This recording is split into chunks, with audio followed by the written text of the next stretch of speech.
अगला टॉपिक है binomial distribution. अभी थोड़ी देर पहले हम लोग रैंडम वेरिएबल और प्रोबेबिलिटी डिस्ट्रीब्यूशन देख रहे थे, ऐसे ही ये बाइनोमियल डिस्ट्रीब्यूशन है।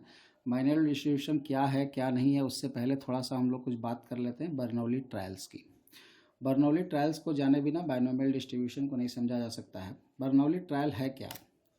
किसी भी एक्सपेरिमेंट को जब हम करते हैं तो उसको जो करने की संख्या होती है, कितनी बार उसको किया जा रहा है, उसको हम लोग ट्रायल बोलते हैं। ठीक है, एक्सपेरिमेंट को कितनी बार कर रहे हैं उसको क्या बोलते हैं, क्या नाम देते हैं? Trials, number of trials. ठीक है, अब उस ट्रायल को बर्नौली ट्रायल कब बोलते हैं? तो बर्नौली ट्रायल कब बोलेंगे? सबसे पहली कंडीशन क्या होगी कि यहां पर number of trials should be finite. जो एक्सपेरिमेंट किया जा रहा है उसको कितनी बार किया जा रहा है? तो फाइनाइट नंबर ऑफ टाइम्स किया जा रहा है, यानी उसको हम काउंट कर सकते हैं, 1 बार, 2 बार, 10 बार, 20 बार, इनफाइनाइट टाइम्स नहीं किया जा रहा है। ठीक है, तो सबसे पहले किसी ट्रायल को बर्नौली ट्रायल बोलने की कंडीशन क्या है कि उसके नंबर ऑफ ट्रायल्स जो होने चाहिए वो क्या होने चाहिए? फाइनाइट होने चाहिए, यानी एक्सपेरिमेंट को कितनी बार किया जा रहा है वो नंबर फाइनाइट हो। दूसरी जो कंडीशन है वो ये है कि in each trial we get only 2 types of outcomes. 2 ही टाइप के आउटकम होने चाहिए। ठीक है, यानी अगर मान लो क्रिकेट टीम किसी टीम के साथ अगर मैच खेलती है, इंडिया अगर वेस्ट इंडीज के साथ मैच खेलता है, तो मैच में क्या होना चाहिए?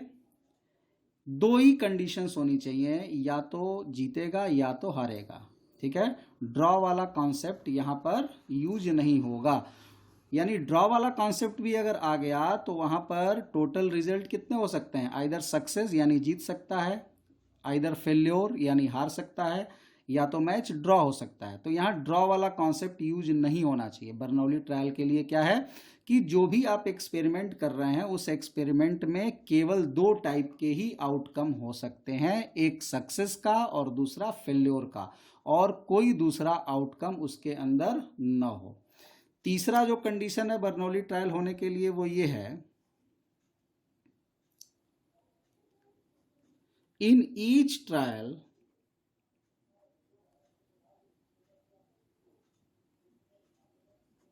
results of success or failure should be independent।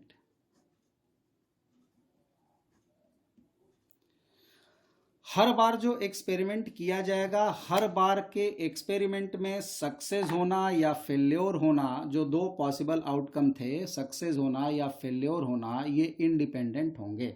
जैसे इंडिया अगर वेस्ट इंडीज के साथ 5 मैच का एक सीरीज खेलती है, तो 5 मैच का सीरीज मतलब 5 यहाँ पे क्या हो गया?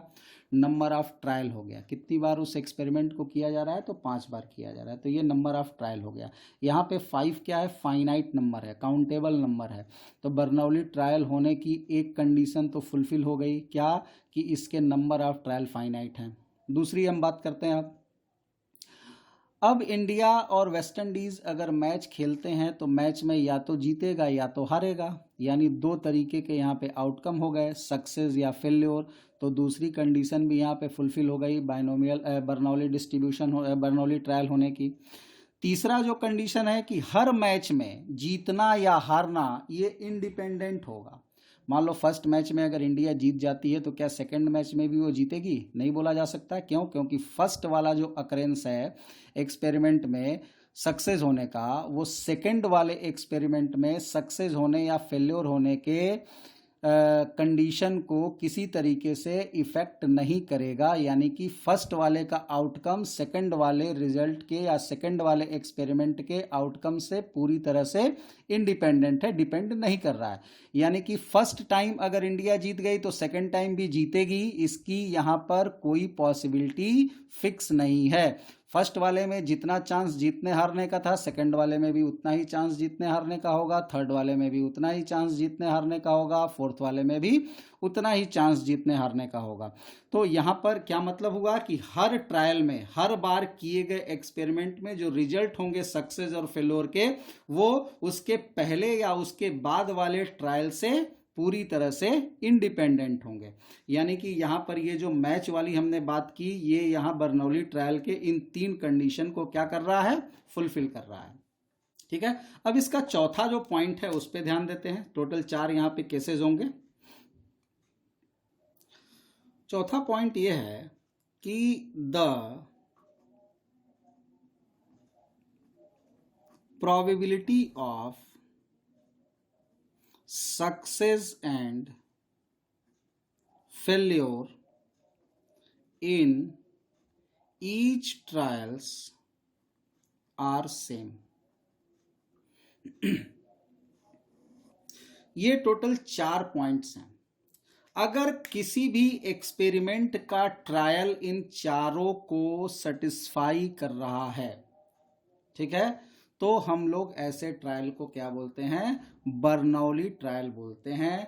और ऐसे ही ट्रायल के लिए हमारा बाइनोमियल डिस्ट्रीब्यूशन यूज होता है। यानी बाइनोमियल डिस्ट्रीब्यूशन जो अभी हम लोग आगे पढ़ने वाले हैं, उस बाइनोमियल डिस्ट्रीब्यूशन का यूज हम लोग तभी करेंगे जब उस रैंडम एक्सपेरिमेंट का जो ट्रायल होगा वो इन सारी 4 कंडीशन को फुलफिल कर रहा होगा। ठीक है, क्या क्या कंडीशन हो गई, तो number of trial should be finite, number finite होने चाहिए। In each trial we get only 2 type of outcome, हमको हर बार एक्सपेरिमेंट करने में 2 ही टाइप के आउटकम मिले, एक सक्सेस और दूसरा फेल्योर। तो यहां पे लिख भी सकते हो, 1 इज सक्सेस और अदर फेल्योर। एक सक्सेस का और एक फेल्योर का, या तो सक्सेस हो जाए एक्सपेरिमेंट या तो फेल हो जाए experiment. In each trial result of success और फेल्योर शुड बी इंडिपेंडेंट। हर एक्सपेरिमेंट फर्स्ट 4 बार किया, सेकंड बार किया, तो पहली बार जो एक्सपेरिमेंट किया उसमें जो सक्सेस या फेल्योर हुआ वो अगले वाले ट्रायल में किए गए उस एक्सपेरिमेंट के सक्सेस या फेल्योर से पूरी तरह से इंडिपेंडेंट होना चाहिए। यानी पहली बार सिक्का उछालने पर अगर हेड आ गया तो दूसरी बार सिक्का उछालने पर हेड या टेल आएगा, वो पहली बार आए हुए हेड को किसी तरीके से इफेक्ट नहीं करेगा। ये इंडिपेंडेंट की कंडीशन हो गई। और अगला जो केस यहां पर हमने चौथा बताया, the probability of success and failure in each trial are same, मतलब हर बार किए गए एक्सपेरिमेंट में अगर फर्स्ट टाइम अगर तुम एक्सपेरिमेंट को कर रहे हो सक्सेस होने की प्रोबेबिलिटी अगर P है, तो सेकेंड ट्रायल में भी सक्सेस होने की प्रोबेबिलिटी P ही रहेगी, थर्ड ट्रायल में भी सक्सेस होने की प्रोबेबिलिटी P रहेगी, फेल्योर होने की प्रोबेबिलिटी Q है तो Q ही रहेगी हर बार में। यानी इंडिया अगर 5 मैच वेस्ट इंडीज के साथ खेल रहा था, फर्स्ट मैच में इंडिया के विन होने की प्रोबेबिलिटी अगर मान लो 2/3 थी, सपोज कर लेते हैं कि प्रोबेबिलिटी ऑफ विन 2/3 है, तो सेकंड वाले में भी 2/3 ही रहना चाहिए, थर्ड वाले में भी 2/3 ही रहना चाहिए, फोर्थ में भी 2/3 रहना चाहिए और फिफ्थ में भी 2/3 ही होना चाहिए। ठीक है, अगर मान लो एक फेयर कॉइन टॉस करते हैं तो हेड आने की प्रोबेबिलिटी 1/2 होती है, हमने पहले ही बता रखा है। हेड आने की प्रोबेबिलिटी 1/2 होती है, तो सेकंड राउंड में अगर कॉइन टॉस करेंगे उसी कॉइन फेयर कॉइन को, तो उस समय सेकंड राउंड में भी प्रोबेबिलिटी ऑफ सक्सेस या probability of head as outcome should be 1/2 और थर्ड ट्रायल में भी शुड बी 1/2। ठीक है, जो आपको लाना होगा एक्सपेरिमेंट में, आपको जो लाना होगा, जो आउटकम आपको चाहिए होगा, उस आउटकम को हम लोग सक्सेस मानते हैं और जो नहीं लाना होगा उस आउटकम को हम लोग फेल्योर मानते हैं। ठीक, अब यहां पर एक चीज और ध्यान में रखने की है, उस पॉइंट को यहां पे नोट कर लो जो क्वेश्चन में काम देगा, रिमार्क करके। क्या यहां पर सक्सेस और फेल्योर 2 ही आउटकम हो रहे हैं। ठीक है, या तो सक्सेस होगा या तो फेल्योर होगा, तो सक्सेस होना या फेल्योर होना ये दोनों मिल करके 1 के बराबर हो जाएगा। ठीक है, क्यों, क्योंकि एक्सपेरिमेंट में 2 ही चीज ही हो रही है, आइदर सक्सेस और फेल्योर। तो सक्सेस होना और सक्सेस न होना ये दोनों यहां पर एक दूसरे के कॉम्प्लीमेंट्री होंगे। ठीक है, सक्सेस हुआ और सक्सेस नहीं हुआ, यानी कि प्रोबेबिलिटी ऑफ सक्सेस और प्रोबेबिलिटी ऑफ फेल्योर का सम यहाँ पर कितना होगा, 1 के बराबर होगा। सक्सेस की प्रोबेबिलिटी को हम लोग इस पूरे चैप्टर में या इस पूरे बाइनोमियल डिस्ट्रीब्यूशन में P से डिनोट करेंगे और फेल्योर की प्रोबेबिलिटी को Q से डिनोट करेंगे और इन दोनों का सम किसके बराबर होना चाहिए, 1 के बराबर। यानी तुमको अगर क्वेश्चन में सक्सेस की प्रोबेबिलिटी दी हुई है तो फेल्योर की प्रोबेबिलिटी निकालने के लिए हम सीधे 1 माइनस P यूज कर लेंगे तो फेल्योर की प्रोबेबिलिटी आ जाएगी। ठीक है, तो इंडिया अगर मैच खेलता है वेस्ट इंडीज के साथ और इंडिया के जीतने की प्रोबेबिलिटी 2/3 है, यानी सक्सेस की प्रोबेबिलिटी 2/3 है, तो न जीतने की प्रोबेबिलिटी कितनी हो जाएगी, तो चूंकि दो ही आउटकम होंगे, या तो जीतेगा या तो हारेगा। यहाँ पे ड्रॉ वाला कॉन्सेप्ट हमने हटा दिया है, क्योंकि ड्रॉ वाला कॉन्सेप्ट अगर इंक्लूड कर लोगे तो ये क्वेश्चन फिर बर्नौली ट्रायल का क्वेश्चन नहीं रह जाएगा। तो अब इंडिया के जीतने की प्रोबेबिलिटी अगर 2/3 है तो जाहिर सी बात है कि हारने की प्रोबेबिलिटी कितनी होगी, 1 माइनस 2/3। क्यों, क्योंकि हारने और जीतने के अलावा और कोई पॉसिबिलिटी है ही नहीं है, या तो हारेगा या तो जीतेगा। तो हारना और जीतना दोनों की प्रोबेबिलिटी का कॉम्बिनेशन किसके बराबर होना चाहिए, 1 के बराबर। तो अगर कभी भी क्वेश्चन में सक्सेस की प्रोबेबिलिटी दी हुई है, फेल्योर निकालना है, तो failure can be determined by using the formula success 1 minus success. तो फेल्योर की probability is equal to 1 minus probability of success से हम निकाल सकते हैं, या सक्सेस की प्रोबेबिलिटी निकालनी हो, फेल्योर दिया हो तो उससे निकाल सकते हैं 1 माइनस फेल्योर करके। तो इन सारी बातों को ध्यान में रखते हुए हम लोग बाइनोमियल डिस्ट्रीब्यूशन पे अब चर्चा करेंगे। अब बात करते हैं कि बाइनोमियल डिस्ट्रीब्यूशन है क्या। ठीक है, थोड़ा बाइनोमियल डिस्ट्रीब्यूशन समझने की कोशिश करते हैं यहाँ पे। सपोज कर लो कि एक एक्सपेरिमेंट है, एक रैंडम एक्सपेरिमेंट है। उस रैंडम एक्सपेरिमेंट को 4 बार किया जा रहा है, 4 ट्रायल्स, 4 बार उसको किया जा रहा है उस एक्सपेरिमेंट को। ठीक है, और कैसे ट्रायल्स हैं ये, तो मान लेते हैं हम अभी फिलहाल कि ये कैसे ट्रायल हैं, ये बर्नौली ट्रायल है। वो तो क्वेश्चन आपको दिया रहेगा तो आपको पहचानना पड़ेगा। बर्नौली ट्रायल की जितनी कंडीशन है हमने बता रखी है पीछे आपको, टोटल उन 4 कंडीशन को फुलफिल करेगा तभी बर्नौली ट्रायल होगा। तो हम यहाँ क्वेश्चन नहीं लिख रहे हैं, हम यहाँ सीधे हमने मान लिया कि एक रैंडम एक्सपेरिमेंट को हम 4 बार करने जा रहे हैं, 4 ट्रायल्स यहाँ पर किया जाएगा। ठीक, और हमने मान लिया कि ये जो ट्रायल्स हैं ये कैसे ट्रायल्स हैं, ये यहाँ पर बर्नौली ट्रायल्स हैं। या आप ऐसे सोच लो, सपोज कर लो कि इंडिया एंड वेस्ट इंडीज के बीच मैच हो रहा है। ठीक है, कितने मैच हो रहे हैं, 4। तो ये मैच का यहाँ पे नाम ले लोगे ना तो अपने आप दिमाग में सेट हो जाएगा, क्या, बर्नौली ट्रायल। अब यहाँ पर हमें फाइंड करना है प्रोबेबिलिटी ऑफ एग्जैक्टली 3 सक्सेस। ठीक है, मान लो इंडिया और वेस्ट इंडीज में मैच होता है, कितना, 4। प्रोबेबिलिटी निकालनी है एग्जैक्टली 3 सक्सेस की, 3 सक्सेस हो, 3 मैच में उसको सफलता मिले, इसकी प्रोबेबिलिटी निकालनी है। तो यहाँ पर जो 4 बार मैच हो रहा है वो यहाँ पर ट्रायल हो गया, और चूंकि इंडिया और वेस्ट इंडीज में जो मैच हो रहा है उस मैच में यहाँ पर या तो जीतेगा या तो हारेगा। हमने मान रखा है कि ये बर्नौली ट्रायल है। तो यहाँ पर ये क्वेश्चन कहाँ चला गया, बाइनोमियल डिस्ट्रीब्यूशन में चला गया। ठीक है, बाइनोमियल इसलिए भी इसको नाम दिया जाता है क्योंकि यहाँ 2 ही आउटकम ही होते हैं, सक्सेस और फेल्योर। 2 मतलब बाई, ठीक है, 2 यानी सक्सेस और फेल्योर 2 ही पॉसिबल आउटकम है, इसीलिए हम लोग इसको नाम क्या देते हैं, बाइनोमियल नाम देते हैं। ठीक, यहाँ पे हमको प्रोबेबिलिटी ऑफ 3 सक्सेस फाइंड करना है, 3 सक्सेस। तो 3 बार सक्सेस अगर मिले तो किस तरीके से 3 बार सक्सेस मिल सकता है, सोचो। मान लो सक्सेस की प्रोबेबिलिटी, यहाँ पर सक्सेस की प्रोबेबिलिटी P है और फेल्योर की प्रोबेबिलिटी Q है। सक्सेस की प्रोबेबिलिटी हमने P मान लिया और फेल्योर की प्रोबेबिलिटी Q, और यहाँ पर हमको बताने की जरूरत नहीं है कि P और Q का सम किसके बराबर होगा, 1 के बराबर। अभी पीछे इस पे हम लोग चर्चा ऑलरेडी किए हुए हैं। ठीक, तो 3 बार सक्सेस कैसे हो सकता है, बोलो।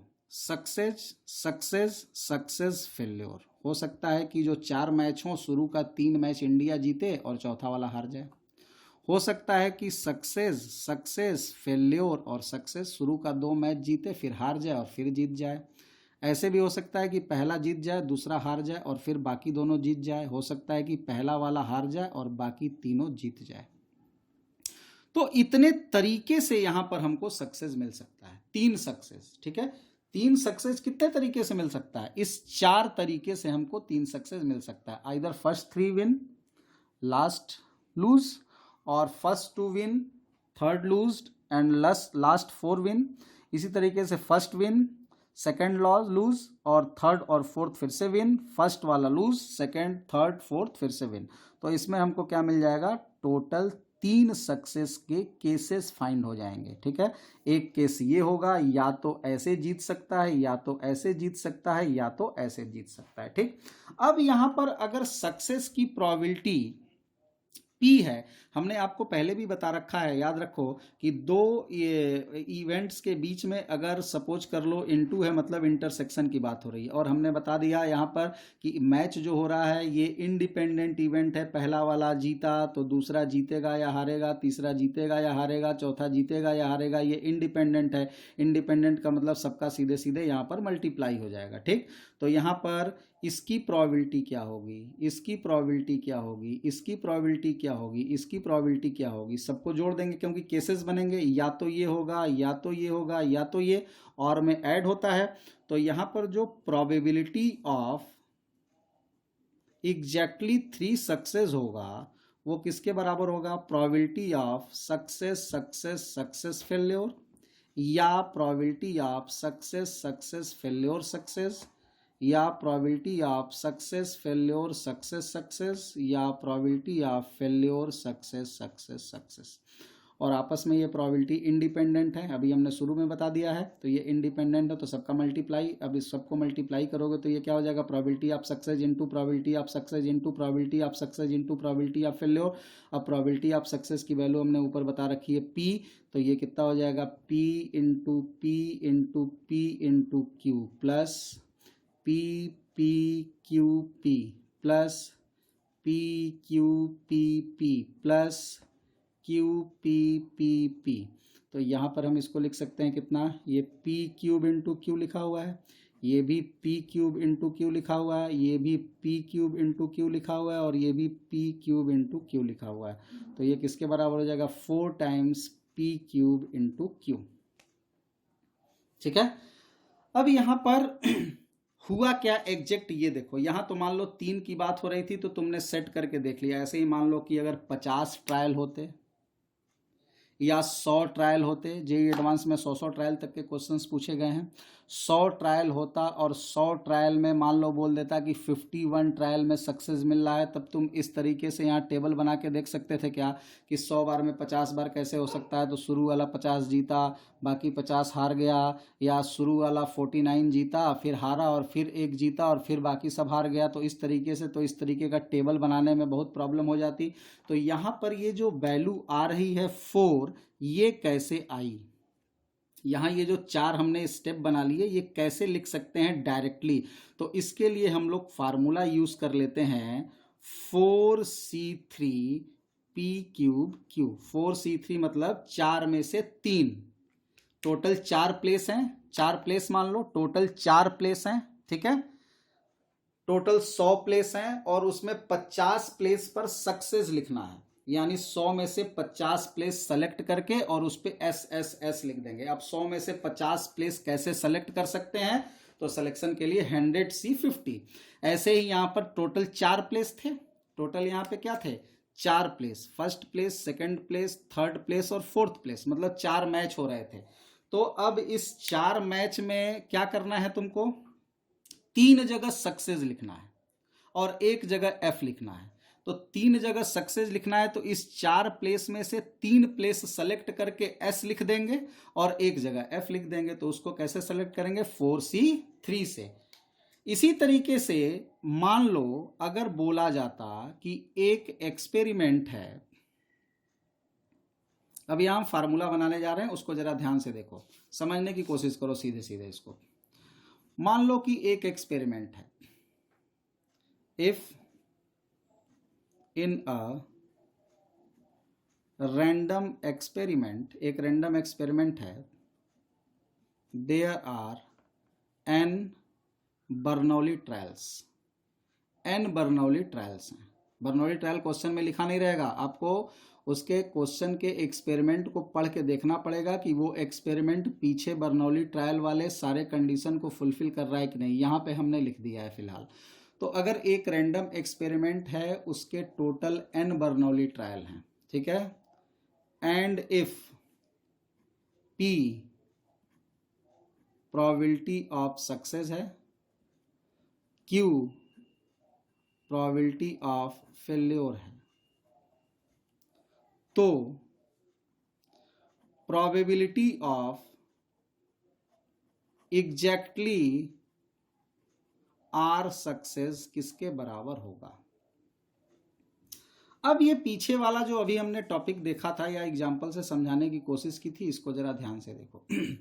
4 बार एक्सपेरिमेंट हो रहा था, 3 बार सक्सेस चाहिए था अपने को, ठीक है। तो यहां पर देखो क्या हुआ, 4C3, हमने यहां पे लिखा 4C3, और P के ऊपर 3 है और Q के ऊपर 1 है। P के ऊपर 3 क्यों है, क्योंकि 3 सक्सेस चाहिए था, तो सक्सेस की प्रोबेबिलिटी के ऊपर 3 है, और अगर 3 बार एग्जैक्टली सक्सेस होगा तो जाहिर सी बात है एक बार फेल होगा तो Q के पावर में क्या आ जाएगा, 1।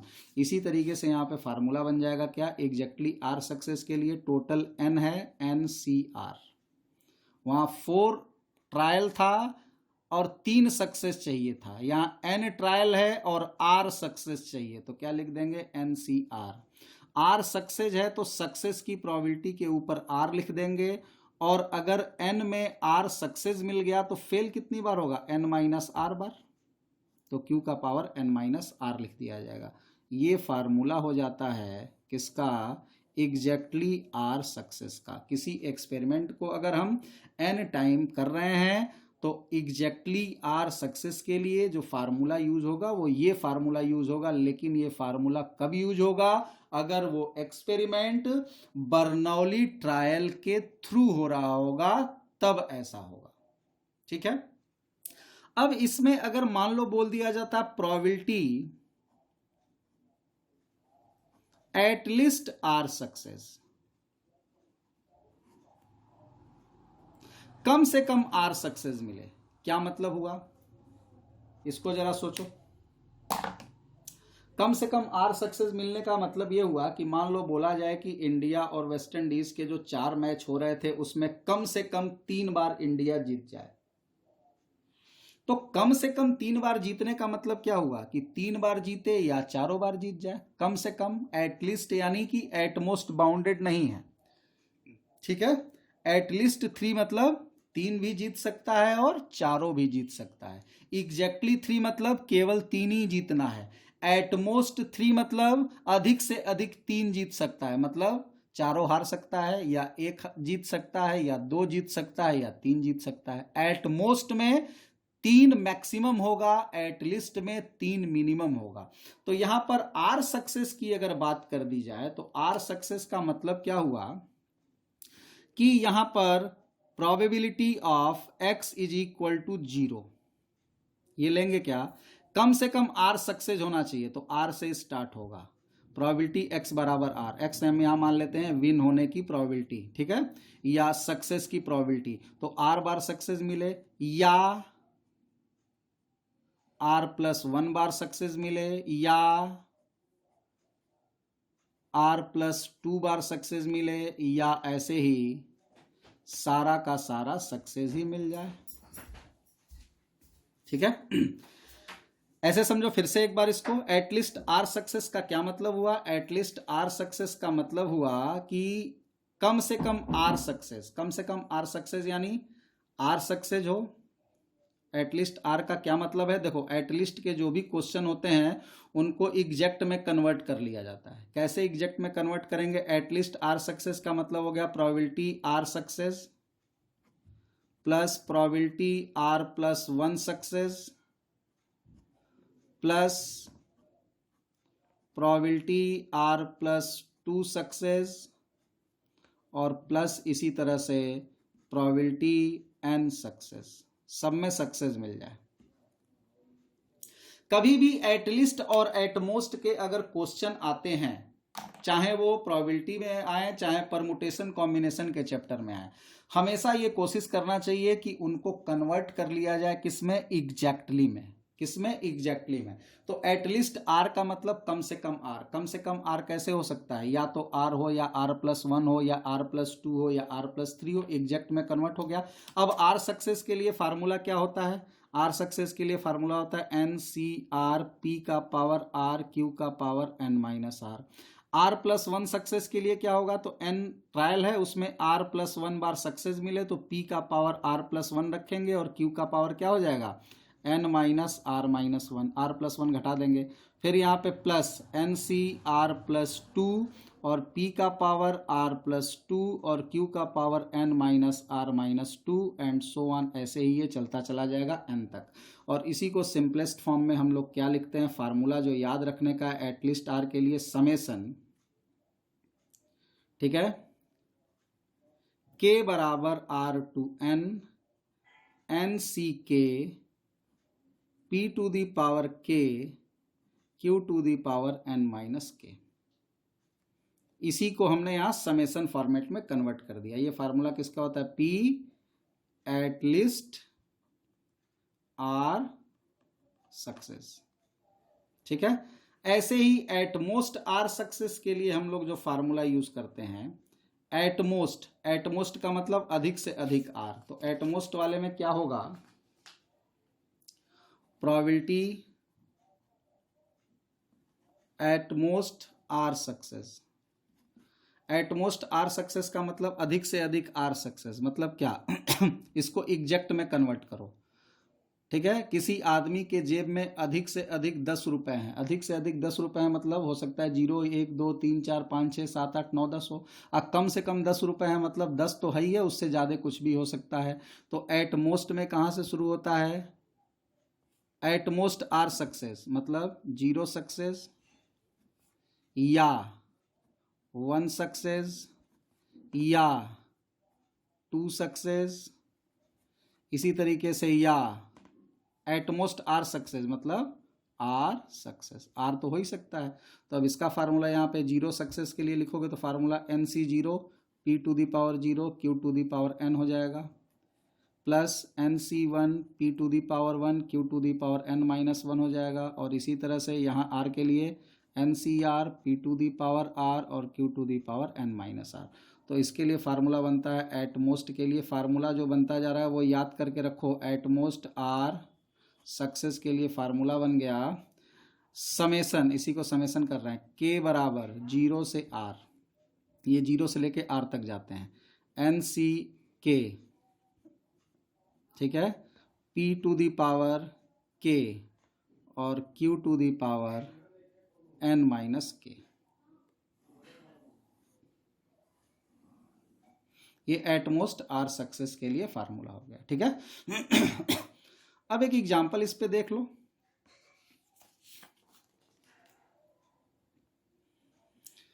कह रहा है कि डाई इज थ्रोन 6 टाइम, एक डाई को 6 बार फेंका जा रहा है, यानी 6 बार हम एक्सपेरिमेंट कर रहे हैं, नंबर ऑफ ट्रायल 6 हो गया, तो यहाँ n की वैल्यू कितनी हो गई, 6 हो गई।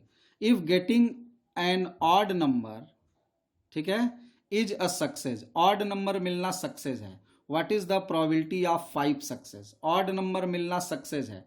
तो ऑड नंबर क्या होता है, डाई थ्रो करते हैं अगर तो क्या होता है, उसका सैंपल स्पेस 1 होता है, 2, 3, 4, 5 और 6 होता है। इसमें ये सैंपल स्पेस हमने लिखा, ई मान लेते हैं क्या, ई मान लेते हैं क्या, इवेंट ऑफ सक्सेस, ठीक है। सक्सेस का इवेंट है तो ई के अंदर एलिमेंट कौन कौन से होंगे, ऑड 1, 3 और 5 होगा।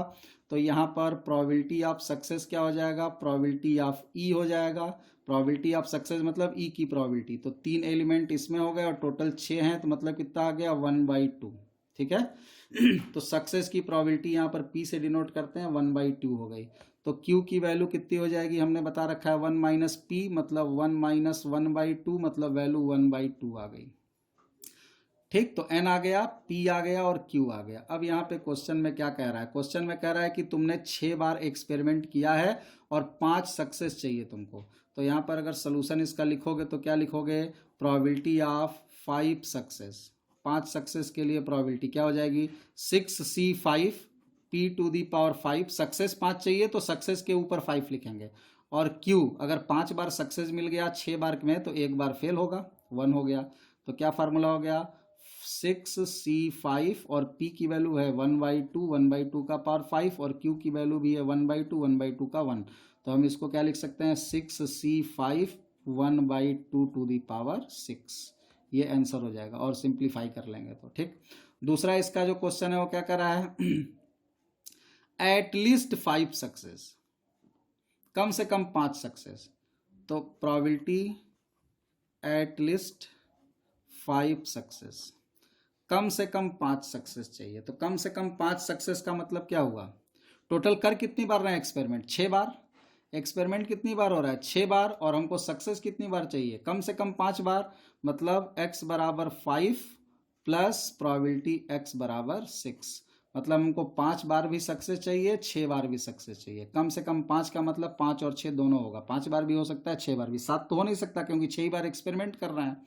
अब 5 के लिए फार्मूला क्या लगेगा 6C5 P to the power 5 Q to the power 1, और 6 के लिए फार्मूला लगेगा 6C6 P to the power 6 और Q टू दी पावर 0। जब 6 बार सक्सेस मिल गया तो फेल 0 बार होगा। अब वैल्यू भर लो सबकी, ये आंसर हो जाएगा इसका। At most 5 success, at most 5 success मतलब P at most 5 success, at most 5 success का मतलब अधिक से अधिक 5 सक्सेस, अधिक से अधिक 5 मतलब 6 बार एक्सपेरिमेंट किया और अधिक से अधिक 5 सक्सेस ही मिल सकता है।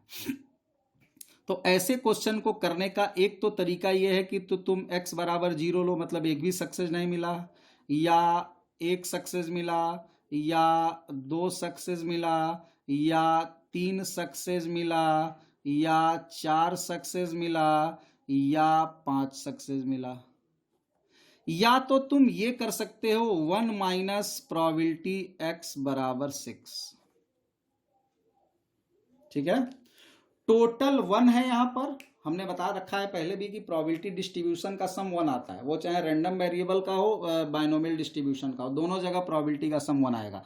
तो जो 0 की प्रोबेबिलिटी होगी 1 2 3 4 5 6, उन सबको जोड़ने पर कितना आएगा, उन सबको जोड़ने पर 1 आएगा। और हमको यहाँ 0 1 2 3 4 5 के लिए जोड़ना है, तो सबको जोड़ने से अच्छा है कि हम टोटल किसका किसका सम 1 आता है, तो 0 1 2 3 4 5 6 का सम 1 आता है। तो हम यहाँ सबको जोड़ करके 1 पा रहे हैं, तो हम सीधे अगर 6 वाला घटा दें 1 में से तो रिजल्ट मिल जाएगा। तो ये 1 माइनस ये कितना हो जाएगा, इसकी वैल्यू सीधे हो जाएगी 6C6 P to the power 6 Q to the power 0। इसी तरह बाकी क्वेश्चन यहाँ पे आप कंप्लीट करने की कोशिश करिए।